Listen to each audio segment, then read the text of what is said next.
Police ಸಿಬ್ಬಂದಿ ಜೊತೆ ಮಹಿಳೆಯೊಬ್ಬಳು ಅಸಭ್ಯ ವರ್ತನೆ ಮಾಡಿದ್ದಾಳೆ. ಟ್ರಾಫಿಕ್ ಪೊಲೀಸರೊಂದಿಗೆ ಕೂಗಾಡಿ ಚೀರಾಡಿ ಲೇಡಿ ಕಂಬಿ ಹಿಂದೆ ಈಗ ಕಂಬಿ ಎಣಿಸುತ್ತಿದ್ದಾರೆ. ನೋ ಪಾರ್ಕಿಂಗ್ನಲ್ಲಿ ವಾಹನ ನಿಲ್ಲಿಸಿದ್ದಕ್ಕೆ ದಂಡ ಹಾಕಿದ್ದ ಕಾಕಿ ಪಡೆ ಮೇಲೇನೆ ಕೂಗಾಡಿದ್ದಾಳೆ.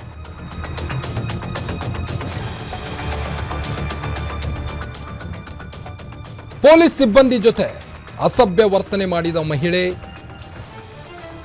ಈಗ ಜೈಲು ಪಾಲಾಗಿದ್ದಾರೆ. ಟ್ರಾಫಿಕ್ ಪೊಲೀಸರೊಂದಿಗೆ ಕೂಗಾಡಿದ್ದಾಳೆ ರಸ್ತೆ ಮಧ್ಯದಲ್ಲೇ. ನೋ ಪಾರ್ಕಿಂಗ್ನಲ್ಲಿ ವಾಹನ ನಿಲ್ಲಿಸಿದ್ದಕ್ಕೆ ದಂಡ ಹಾಕಿದ್ದಂಥ ಪೊಲೀಸರು. ಈ ಒಂದು ಹಿನ್ನೆಲೆಯಲ್ಲಿ ಮಹಿಳೆ ಪೊಲೀಸರ ಮೇಲೇನೆ ರೇಗಾಡಿದ್ದಾಳೆ.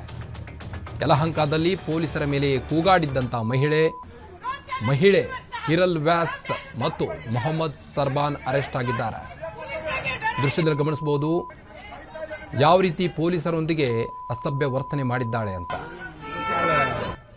ಕೇವಲ ಪಾರ್ಕಿಂಗ್ ವಿಚಾರವಾಗಿ ಈ ಒಂದು ಜಗಳ ನಡೆದಿರುವಂತದ್ದು.